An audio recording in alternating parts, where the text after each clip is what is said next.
y vamos a entrar al mensaje de la palabra de Dios. Primera de Corintios 15, 58. ¿Están ahí, hermanos? Sígame con su vista. Dice: así que, hermanos míos amados, estad firmes y constantes, creciendo en la obra del Señor siempre, sabiendo que vuestro trabajo en el Señor no es en vano. Hoy, hermanos, estamos en vísperas de nuestro primer aniversario. No solo vamos a celebrar que la iglesia se haya mantenido y exista durante un año, sino que recordaremos también en estos días quiénes somos en Cristo Jesús y hacia dónde caminamos como cristianos y como iglesia. Así que vamos a estudiar este versículo en su contexto con el título: firmes hasta la gloria. Firmes hasta la gloria. Cierre sus ojos, incline su rostro. Pida que Dios nos hable en esta noche. Padre bendito, gracias, Señor, por darnos la oportunidad de reunirnos aquí. Te ruego, Espíritu Santo, que tú hables a cada corazón, Señor. Que tu palabra penetre, Señor, y en cada corazón. Padre celestial, te ruego que nos des un corazón dispuesto, una tierra fértil, para que tu palabra caiga, Señor, y produzca. Quita nuestro corazón de piedra y danos un corazón tierno de carne, Padre, para que tú nos hables. Te ruego que quites todo mal pensamiento que pudiera haber o cualquier distracción que pudiéramos tener, y que podamos, Señor, salir edificados por medio de la predicación de tu palabra. Por favor, Señor, habla a cada corazón.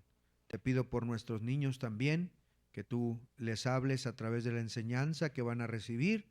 Y gracias, Señor, por cada momento que hemos podido tener en esta noche. Habla a cada corazón. Te lo rogamos en el nombre de Cristo Jesús. Amén. Para poder entender el peso de estas palabras de 1 Corintios 15, 58, primero necesitamos analizar en qué situación y qué antecede a estas palabras tan tremendas. El capítulo 15 de 1 Corintios, hermanos, son de los pasajes más gloriosos y fundamentales para el cristianismo. Se le suele llamar a este capítulo el capítulo de la resurrección. No hay otro capítulo en todo el Nuevo Testamento que hable más extensamente y contundentemente acerca de la resurrección del Señor Jesucristo. Primero de Corintios 15 nos dice el apóstol Pablo, inspirado por el Espíritu Santo: si Cristo no resucitó, entonces es vana nuestra fe. Si Cristo no resucitó, estamos equivocados, estamos perdidos. Un pilar fundamental sobre el cual descansa el cristianismo es la doctrina de la resurrección. Y en 1 Corintios 15, entonces, el apóstol Pablo se encarga de desarrollar este tema profundamente. El apóstol Pablo escribe 1 Corintios con un propósito, o varios de ellos, pero dentro de esos propósitos, Pablo escribe para corregir una herejía que había en la iglesia de Corinto. Algunos estaban dudando acerca de la resurrección de los muertos. Pablo entonces les explica que negar la resurrección de Jesucristo o la resurrección de los creyentes era como arrancar el corazón del evangelio. Todo se venía abajo. Por lo tanto, él escribe 1 Corintios para corregir estas herejías, estos errores que los de Corinto tenían. Y él divide 1 Corintios 15 para hablar de la resurrección de Cristo, para que sepan cuáles son las consecuencias de negar la resurrección de Cristo, y luego termina el capítulo 15 dándonos la gloriosa resurrección futura que todos los creyentes un día recibiremos. Les recuerdo que Corinto era una ciudad muy importante, una ciudad estratégica, una ciudad rica en comercio, pero también era una ciudad muy famosa por su inmoralidad. Eso quiere decir que había un desenfreno total en aquellos tiempos, en esa ciudad, más o menos como lo que se ve en el carnaval en nuestra ciudad también. En medio de esa cultura, de multicultura, por llamarlo de alguna manera, y en medio de ese desenfreno, los creyentes de Corinto estaban siendo presionados en cuanto a su fe. Estaban siendo cuestionados en cuanto a su fe. Algunos empezaron a dudar, ¿será correcto entonces seguir adelante? ¿Será que es verdad la resurrección? La influencia del pensamiento griego o el pensamiento platónico de ese tiempo era tan poderoso que algunos creyentes empezaron a dudar, empezaron a tambalear su fe. La iglesia de Corinto, hermanos, escribe algunas preguntas al apóstol Pablo. Ellos tenían unas preguntas que hacerle, por lo cual el apóstol Pablo, a través de los de Cloé, él lo declara ahí en 1 Corintios 1, que recibe estas cartas y estas preguntas, y en respuesta a esas inquietudes y a la situación que estaban viviendo los de Corinto, es que Pablo escribe primero a los Corintios para atacar la herejía, para enseñarles la verdad, para que fueran corregidos esos problemas. Hasta problemas morales había en la iglesia. Recuerdan que yo les acabo de contar que en 1 Corintios encontramos a un personaje que tenía la pareja de su papá. Estaba viviendo con la pareja de su papá. Y era en Corinto todo esto. Entonces Pablo escribe 1 Corintios 15 para poder corregir, para poder enseñar, para poder fortalecer la doctrina de la resurrección, de la cual muchos cristianos en el tiempo de Corinto, del apóstol Pablo, estaban dudando. En resumen, entonces, 1 Corintios 15 es como una columna vertebral de la resurrección de Jesucristo, pero también de la resurrección de los muertos en general, de la resurrección para condenación, pero la resurrección para vida eterna. Fue escrito entonces para poder animar a los hermanos. Y por eso, después de dar 1 Corintios 15 y hablar acerca de la resurrección, concluye con este versículo. Mire, por favor, acompáñeme en el último versículo, versículo 58. Así que, hermanos míos amados, la palabra así que es una palabra que pudiéramos sustituir como la palabra como consecuencia de todo lo que acabo de enseñarles y de todo lo que les acabo de decir de 1 Corintios 15, de que Cristo sí resucitó, de que hay una importancia suprema en la resurrección y de que ustedes van a resucitar y que los muertos van a resucitar y que vamos a ser llevados en el cielo. Por causa de todo ello, el versículo sigue diciendo, por causa de esto, así que, hermanos míos, amados, y ahí encontramos, estad firmes, constantes, creciendo en la obra del Señor siempre, sabiendo que vuestro trabajo en el Señor no es en vano. Estas palabras no nacieron de un hombre cómodo, no nacieron de alguien sentado en su escritorio, sino de un siervo que había sufrido cárceles, persecuciones, hambres, naufragios, azotes, pero que nunca perdió la visión de la gloria eterna. Pablo nos recuerda que nuestra fe no es una carrera cortita de velocidad, sino que es un maratón largo que se corre mirando hacia la eternidad. Así que mientras yo veo estos llamados que vamos a ver, no pierda en su mente: firmes hasta la gloria. Firmes hasta la gloria. Mi oración, mi deseo es que como iglesia seamos fortalecidos en nuestra fe, mis hermanos. Que nos animemos a servir al Señor. Que se encienda nuestra esperanza gloriosa, firmes hasta la gloria, sabiendo que todo lo que hacemos no es en vano. Y quiero mostrarles rápidamente 3 llamados que vemos en este versículo. Pablo concluye todo este capítulo de la resurrección dándonos 3 llamados hacia nuestra firmes hasta la gloria. El primero de ellos, la primer llamada, mire lo que dice ahí. Así que, hermanos míos, amados, dice, estad firmes, ¿y qué más? Firmes, ¿y qué, hermanos? Y constantes. El primer llamado que Pablo hace después de dar una exquisita explicación de la resurrección es un llamado a permanecer firmes y constantes. La vida cristiana está llena de problemas. La vida cristiana está llena de vientos tempestuosos, lleno de tormentas, lleno de obstáculos para poder seguir adelante. Vienen vientos de falsas doctrinas, vienen vientos de persecución, vienen vientos de tentación, vientos de pruebas como las que estaban pasando ellos en su momento, siendo presionados por los griegos, siendo presionados por la filosofía de la no resurrección, siendo atacados todos ellos en su momento por la inmoralidad. Y esos mismos ataques siguen en nuestros días, hermanos.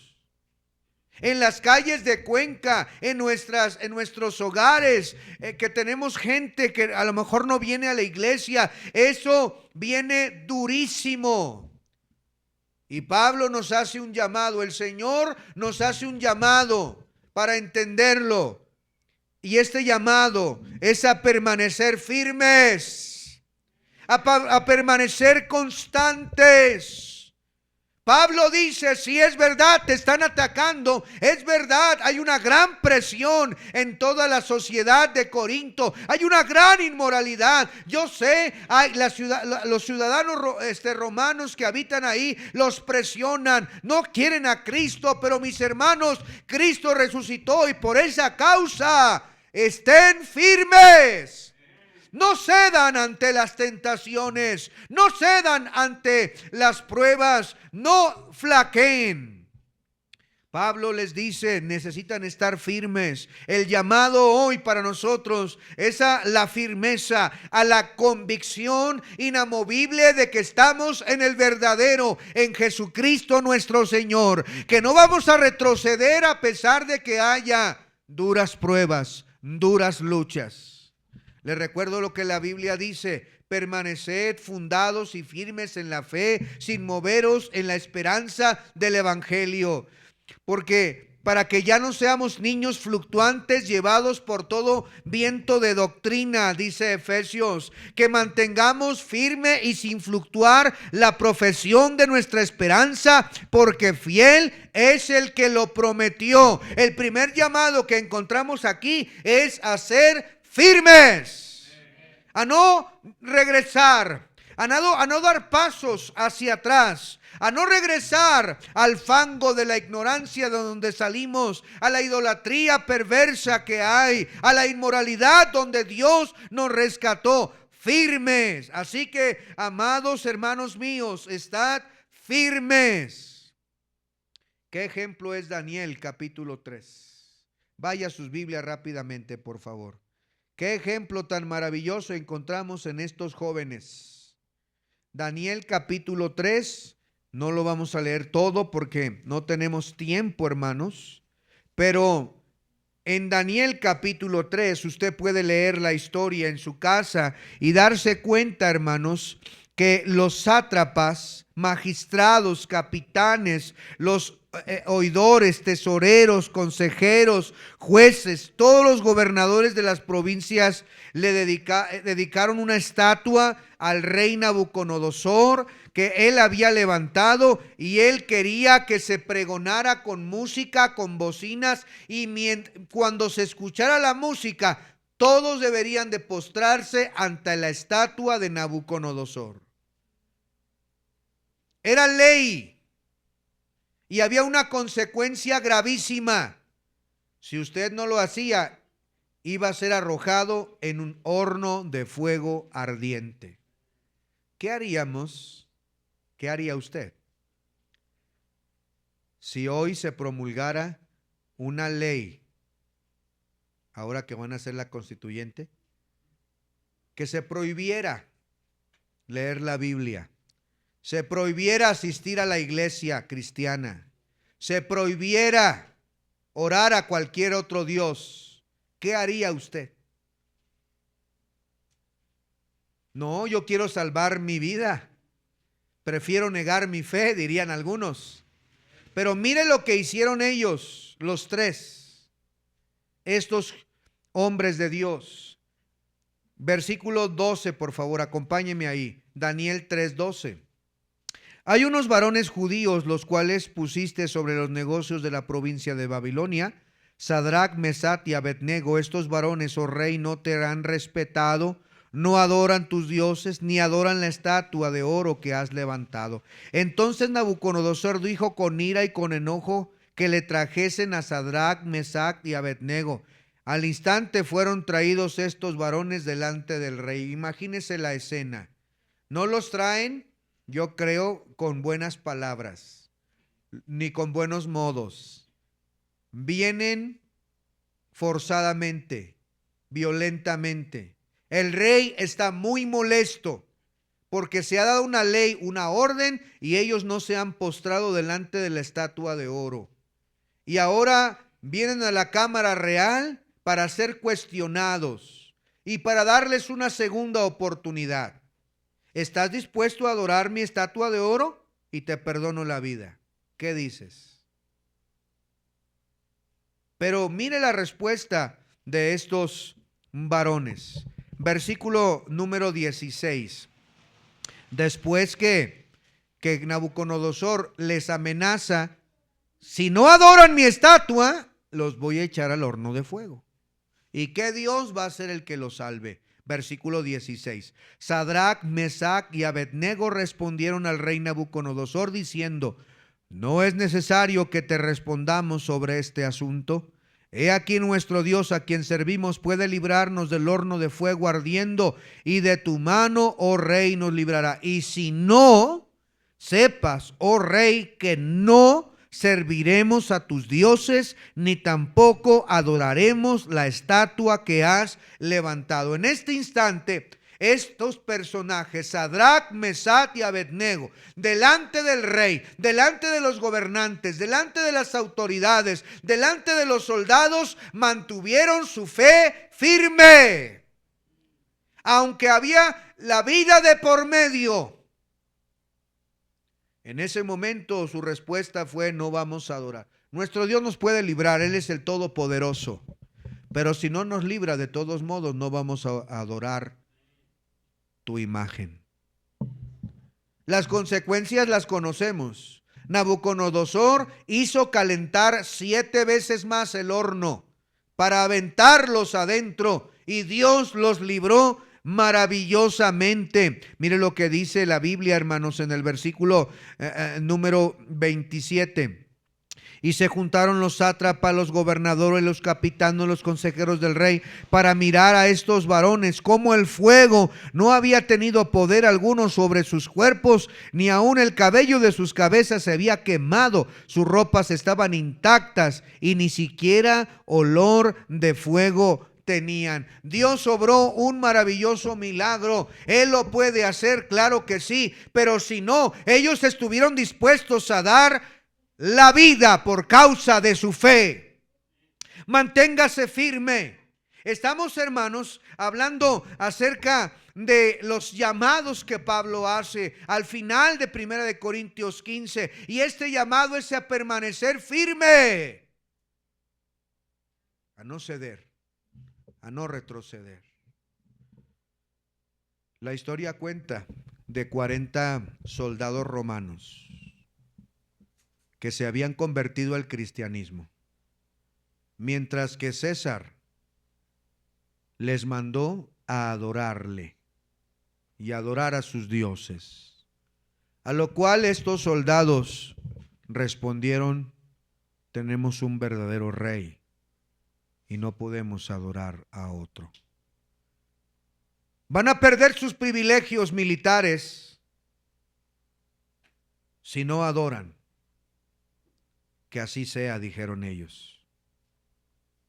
Los amenazó el César a estos 40 soldados romanos. Esa es una historia real. Después ardió en ira y quiso que murieran lenta y dolorosamente, pero dándoles la oportunidad de negar su fe. Así que les llevaron a un lago congelado, donde rompieron el hielo y estaban desnudos 40 soldados romanos. Alrededor de ese lago se pusieron algunos baños calientes, agua caliente con fogatas y mantas, para invitar a que los soldados que estaban dentro pudieran salir. Si solo negaban su fe, podían salir del lago. Uno de ellos, después de un tiempo que estaba ahí, empezó a decir: soldados, manténganse firmes. Nuestro rey nos espera en la gloria. Hemos sufrido y hemos peleado por un rey terrenal, pero esta es la mayor de nuestras batallas. Manténganse firmes. Y ahí estuvieron los soldados, hasta que de repente uno se acercó a la orilla y yendo a gatas llegó negando su fe para recibir los baños calientes. Cuando eso sucedió, uno de los soldados que estaban alrededor cuidando que nadie escapara, se quitó sus ropas y exclamó: yo también soy cristiano. Y tomó el lugar de aquel que había desertado. Manténganse firmes. Y ahí murieron 40 soldados romanos por no negar su fe. Historias como estas podemos encontrar a través de los siglos, desde los días de Daniel hasta nuestros días y más. Pero también encontramos cristianos que están dispuestos a vender su fe, a negar a su Señor, a poder, hermanos, por unos cuantos centavos más, fingir que no son cristianos, avergonzados de su fe, avergonzados de su Salvador, avergonzados de su iglesia, avergonzados de la eternidad, y fingen ser como los incrédulos, hablando como ellos, caminando entre ellos, sabiendo que Dios nos ha rescatado de ese lugar. Querida iglesia, ¿qué tanto has resistido tu fe? Este año que vamos a tener nuestro aniversario, ¿qué tanto has negado tu fe? Tus convicciones, ¿cómo están? ¿Están pendientes de un hilo? ¿Son como un muro que no tiene cimiento? ¿Están a punto de caerse? ¿Cómo está tu fe? Hoy es tiempo de estar firmes, de no ceder, de no dar un paso atrás en nuestra fe. El llamado que Pablo hace no solamente nos llama a estar firmes. La segunda palabra es constantes. Constantes. Se necesita estar firmes en la doctrina, firmes en nuestra fe, firmes en nuestras convicciones. Pero también Pablo hace un llamado a ser constantes. Ser constante significa que no abandonamos a la primera dificultad, sino que seguimos corriendo la carrera hasta el final. a que no retrocedemos. Y le recuerdo lo que el apóstol Pablo mismo dice en 1 Corintios 10:12. Así que el que piense estar firme, mire que no caiga. Corramos con paciencia la carrera que tenemos por delante, dice Hebreos. Y Santiago nos dice, el hombre de doble ánimo es inconstante en todos sus caminos. Pablo mismo, al final de su vida, escribiendo segunda de Timoteo, capítulo 4, versículo 7, dice, vaya ya para que vea estas palabras. Segunda de Timoteo, capítulo 4 y el versículo 7, Pablo escribe, he peleado la buena batalla, he acabado la carrera, he guardado la fe. Constancia significa seguir siendo fiel aun cuando no vemos resultados inmediatos.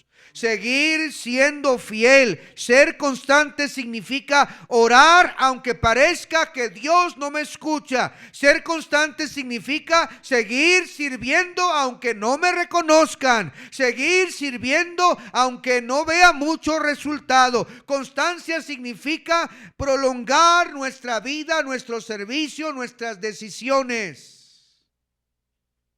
Es un llamado, hermanos, no solamente a ser emocionales. Y empezamos con ímpetu y empezamos con emoción, pero después viene la prueba, después viene la dificultad y entonces la constancia se termina. Necesitamos ser constantes. Pablo nos llama, hermanos, Cristo resucitó, es una gloriosa verdad. Por esa causa, sean firmes y constantes. Pero en segundo lugar, Pablo llama en este mismo versículo, 1 Corintios 15:58. Mire, vamos otra vez allá, no pierda 1 Corintios 15:58. El versículo dice así, 1 Corintios 15:58. Así que, hermanos míos, amados, estad firmes y constantes. ¿Cuál es la siguiente palabra, hermanos? A ver, vamos a 1 Corintios 15:58. Si no lo encuentra, véanlo en la pantalla. Dice, así que, hermanos míos amados, estad firmes y constantes. Es el primer llamado. ¿Cuál es la siguiente palabra? Creciendo en la obra del Señor siempre. El segundo llamado que nos hace, que tiene como fundamento la resurrección de Jesucristo y nuestra gloriosa resurrección, es un llamado a crecer en la obra del Señor. No solamente debes estar firme, no solamente debes ser constante, no basta con ser firmes, hay que crecer. La vida cristiana no es estática. La vida cristiana o avanzamos o retrocedemos en nuestra vida cristiana. Pablo dice, hermanos, crezcan en el Señor siempre. Sea un constante crecimiento en su vida. Y es que si vamos a permanecer firmes y constantes en la obra del Señor, se necesita que maduremos, que crezcamos, hermanos.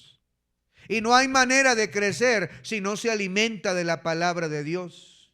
No hay manera de crecer si usted no ora a Dios. No hay manera de crecer si usted no hace devocionales en casa. No hay manera de crecer si usted no se congrega. No hay manera de crecer. La razón de por qué muchos hermanos no están firmes y venden su fe o caen en el pecado, abandonan la carrera cristiana, es porque nunca crecieron. Pueden durar un corto tiempo, pero si no se han enraizado, si no están nutridos, hermanos, sus raíces nutridas con la palabra, con la oración, déjeme decirle que va a llegar la prueba, la tentación y va a ceder, va a caer porque no hay crecimiento. Pablo nos dice, crece, madura en la fe. El crecimiento más profundo debe ser el personal. Gloria a Dios cuando nos reunimos en la iglesia, porque escuchamos la palabra de Dios, estudiamos libro por libro, tenemos enseñanza doctrinal, nuestros niños también reciben enseñanzas, historias bíblicas, pero el mayor crecimiento se produce en casa, se produce en lo personal. Lea la palabra de Dios, lea buenos libros. El crecimiento espiritual profundo es personal. No podemos depender solo de lo que la iglesia predica o enseña. No podemos, hermanos. Necesitamos alimentarnos diariamente. Pablo dice, creciendo en la obra del Señor siempre. Personalmente creo que Pablo escribió Hebreos, así que mire lo que dice Hebreos capítulo 5, por favor. Hebreos capítulo 5, el autor de Hebreos, o Pablo en mi opinión, dice el versículo número 12. Porque debiendo ser ya maestros, ¿debiendo ser qué? ¿Qué deberían ser los hebreos a quien Pablo les dirige o el autor de Hebreos les dirige la carta? ¿Qué deberían ser ya? Maestros, después de tanto tiempo. Eso quiere decir, y está implícito aquí, que alguien que ya tiene tiempo ya debería ser maestro. Pero Pablo les tiene que decir, o el autor de Hebreos, porque debiendo ser ya maestros después de tanto tiempo, tenéis necesidad de que os vuelva a enseñar cuáles son los primeros rudimentos de las palabras de Dios, y habéis llegado a ser tales que tenéis necesidad de leche y no de alimento sólido. Y todo aquel que participa de la leche es inexperto en la palabra de justicia, porque es niño. Porque el alimento sólido es para los que han alcanzado madurez, para los que por el uso tienen los sentidos ejercitados en el discernimiento del bien y del mal. No es un problema solo de nuestro tiempo presente. También era un problema en el primer siglo. Había hermanos que ya tenían tiempo en la iglesia y seguían siendo niños espirituales. Y no podían ser alimentados con alimento sólido porque no habían crecido en la fe. Mire, hay gente, hermano, escúcheme bien, hay gente que tiene años en la iglesia que siguen siendo niños espiritualmente hablando. ¿Sí sabe cómo son los niños? Ayer hablábamos de esto con una hermana que visitamos. ¿Sabe cómo son los niños? Berrinchudos, chillones, inquietos. Algunos de esos son desordenados. Los papás tenemos que enseñarles. Por naturaleza un niño es egoísta. No quiere prestar sus juguetes. No es compartido. Un niño no quiere dar. No quiere compartir a menos que los papás le enseñemos a ser compartido, a ser limpio, a ser organizado, a ser buen niño. Por naturaleza los niños no son así. Pablo o el autor de Hebreos dice, ustedes hermanos siguen siendo niños, quejándose de todo, siendo egoístas, siendo berrinchudos.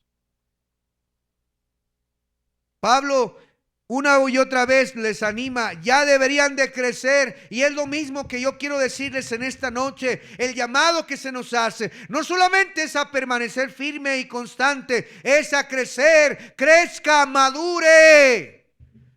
No es posible que ya Dios le haya hablado, ya tenemos meses y meses y meses, algunos años en el cristianismo y no podemos crecer porque no nos alimentamos.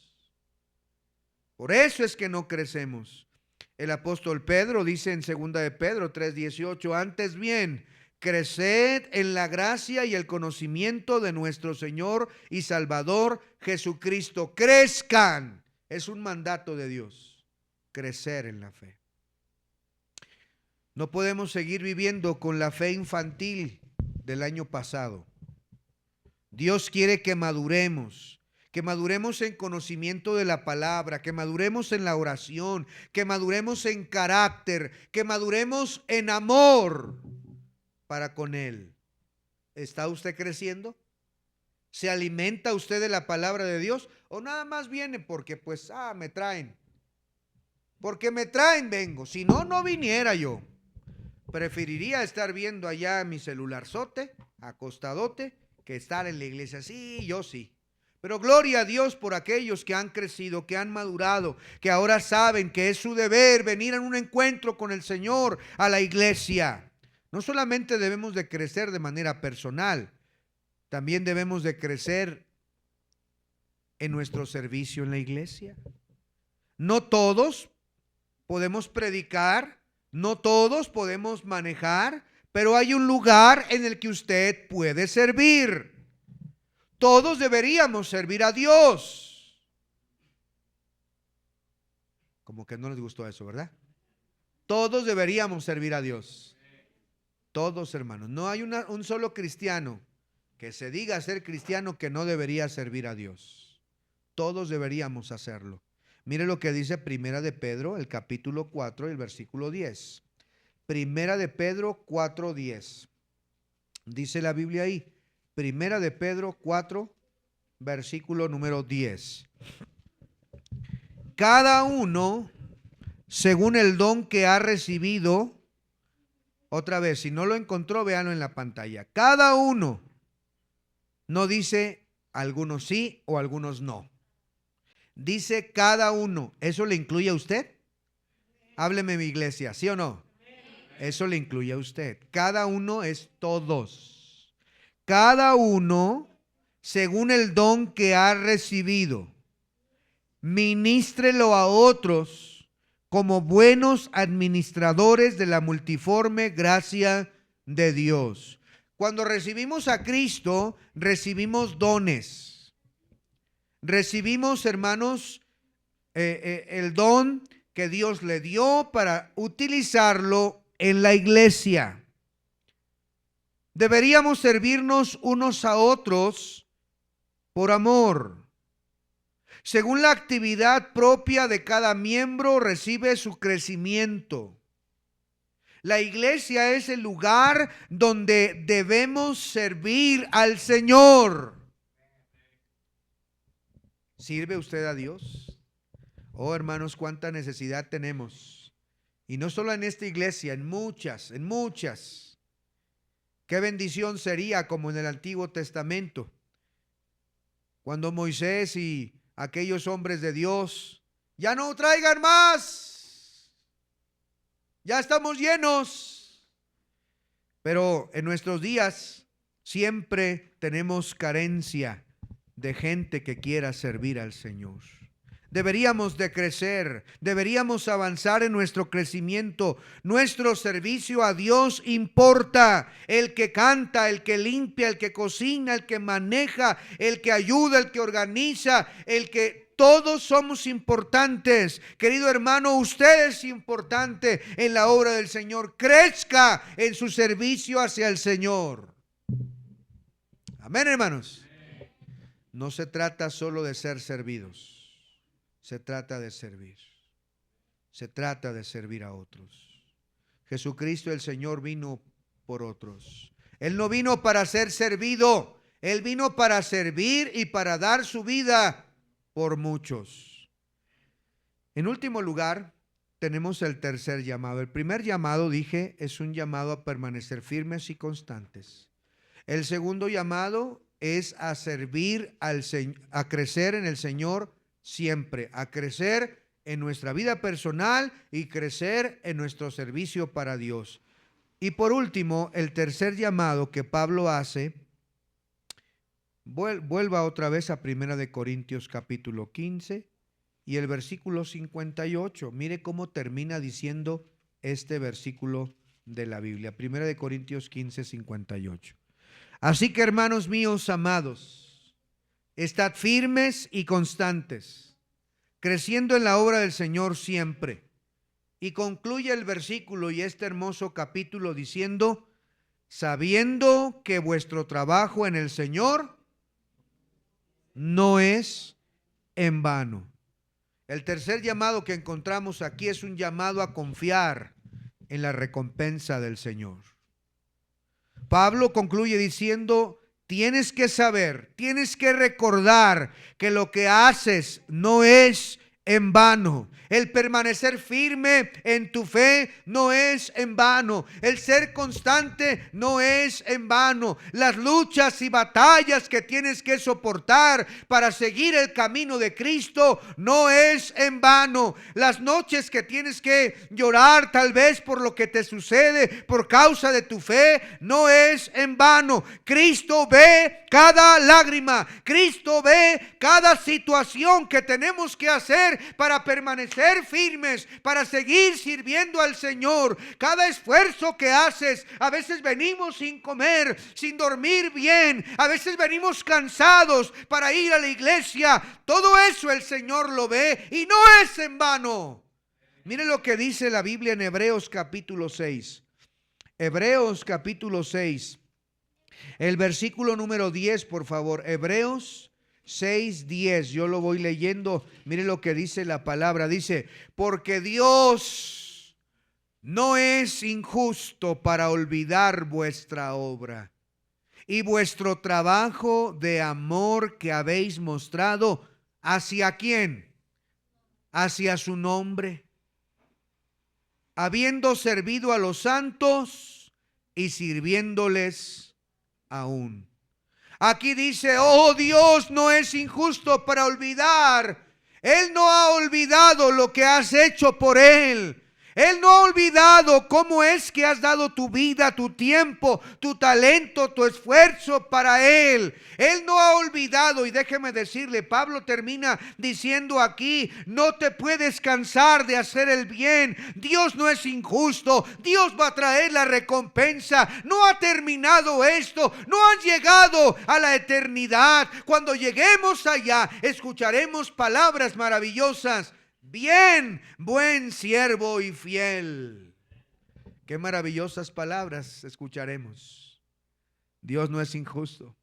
Cualquiera, dice Jesús, que dé un vaso aún de agua fría, aún de estos pequeñitos, de cierto os digo, que tendrá su recompensa. Nuestro servicio a Dios puede ser cansado, puede ser agotador. Nuestro servicio a Dios puede tener dificultades. Puedes renunciar a ciertas cosas, puedes dejar algunas cosas, puede Dios quitarte, como lo hizo con Ezequiel. Le quitó a su propia esposa el deleite de sus ojos y pasar cosas tremendas. Pero Dios no es injusto para olvidar. Nuestro trabajo en el Señor no es en vano. ¿Cuántas personas veremos en la eternidad? Porque usted participó, porque usted dio, porque usted oró, porque usted caminó, porque usted vio. ¿Cuánta gente no hay en iglesias porque alguien estuvo dispuesto a ir a tu casa, a tocarte en el sol, en la lluvia? Alguien oró por ti. A veces los pastores, a veces los hermanos decimos: no, esta familia no hace caso, no, ellos ya no quieren seguir adelante, y oramos por ellos y damos nuestro tiempo, nuestro corazón, porque gente se quede en la iglesia, porque crezca, pero aún así a veces se van y uno no sabe lo que sucede. Pero un día nos daremos cuenta que todo lo que hicimos jamás fue en vano.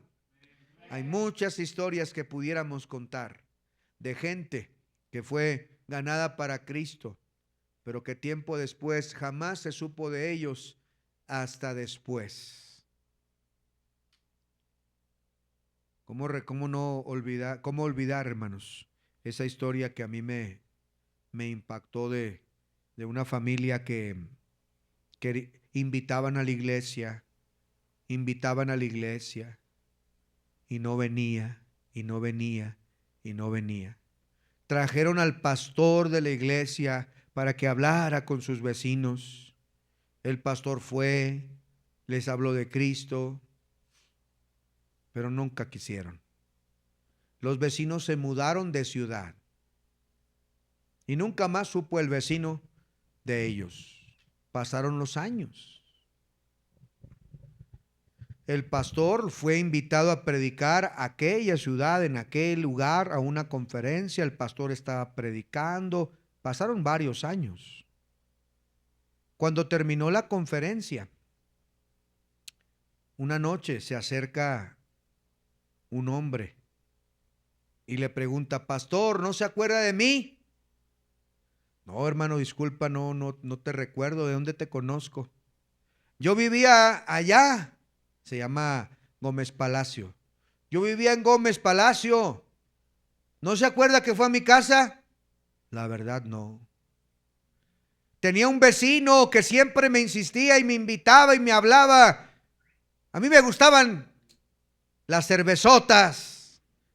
Me gustaba sacar mi parlante afuera y con luces y ruido. Y mi vecino me hablaba, pero yo nunca quise. Pero llegué a este lugar, a esta ciudad, y me acordaba de mi vecino. Y me acordaba de lo que me decía. Y me acordaba que usted fue. Y empecé a pasar unos problemas. Y me entregaron un folleto. Vi el número, llamé. Vinieron a mi casa. Lloré. Fui a la iglesia y hoy soy el encargado del sonido de la iglesia. Tengo años asistiendo en esta iglesia. Yo pensé que nunca lo iba a volver a ver. Gracias por haber ido a mi casa aquel día. Aquel hermano ni sabía que todo lo que él hizo, nada es en vano, hermanos. Personalmente, les cuento esta historia para concluir. Estaba en una conferencia de misiones en un lugar que se llama Saltillo, Coahuila, en México. Estaba con mi esposa y con mis hijos recorriendo iglesias para poder llegar aquí a Ecuador. Ya les tenía en mi corazón desde antes. Y entre paréntesis, déjenme decirle que yo oraba por ustedes. De verdad, sin conocerles. Mi oración, yo recuerdo, era: Señor, tú sabes qué familias van a asistir. Tú sabes a quiénes vas a llevar. Yo te pido por ellos. Déjame ser un buen misionero, Señor. Pero en aquel tiempo estaba visitando iglesias. Terminó la conferencia y hacía un frío, pero de verdad frío, hermanos. Esto, la verdad, es primavera. Estábamos como a -6 grados. Y hacía vientito y era como una especie de aguanieve, -6 grados. Y estábamos cenando en una terraza, tamales. Yo me acuerdo que eran tamales y atolito. Y ahí estábamos con nuestras casacas, frío, y cenando, cuando de repente un joven se me acerca y me toca el hombro. Y yo lo volteo a ver. ¿Qué pasó, hermano? Dios te bendiga. Y me dice: no me reconoce. Y le digo: no te reconozco. ¿De qué cárcel te conozco o qué? Me puse de pie, ¿verdad?, para platicar con él, y me dijo: quiero agradecerle. ¿De qué me tienes que agradecer? Yo soy de Celaya. ¿Eres de Celaya? ¿Qué haces acá? Como a 10 horas de camino, 9 horas de camino. No, es que nos cambiamos, mi familia y yo nos cambiamos a vivir para acá. Pero cuando yo era un niño, usted pasaba por mí en la ruta. No se acuerda de mí. Le dije yo: no me acuerdo, la verdad, discúlpame. Si eras un niñito, pues no te reconozco. Sí, usted me llevaba en el camión con otros niños y me llevaba a la iglesia y luego después me llegaba en mi casa y yo me acuerdo de usted y quiero darle gracias. Déjeme decirle que nos cambiamos a esta ciudad y que buscamos una iglesia y que hoy estoy preparándome para ser pastor. Estoy en mi último semestre de instituto bíblico. Y yo quiero darle gracias porque usted fue por mí a mi casa todas las veces que vivíamos allá. Y yo le dije: hermano, no tienes nada que agradecer. Y yo dije otra vez: gloria al Señor. Nada de lo que hacemos para Dios es en vano. Nada.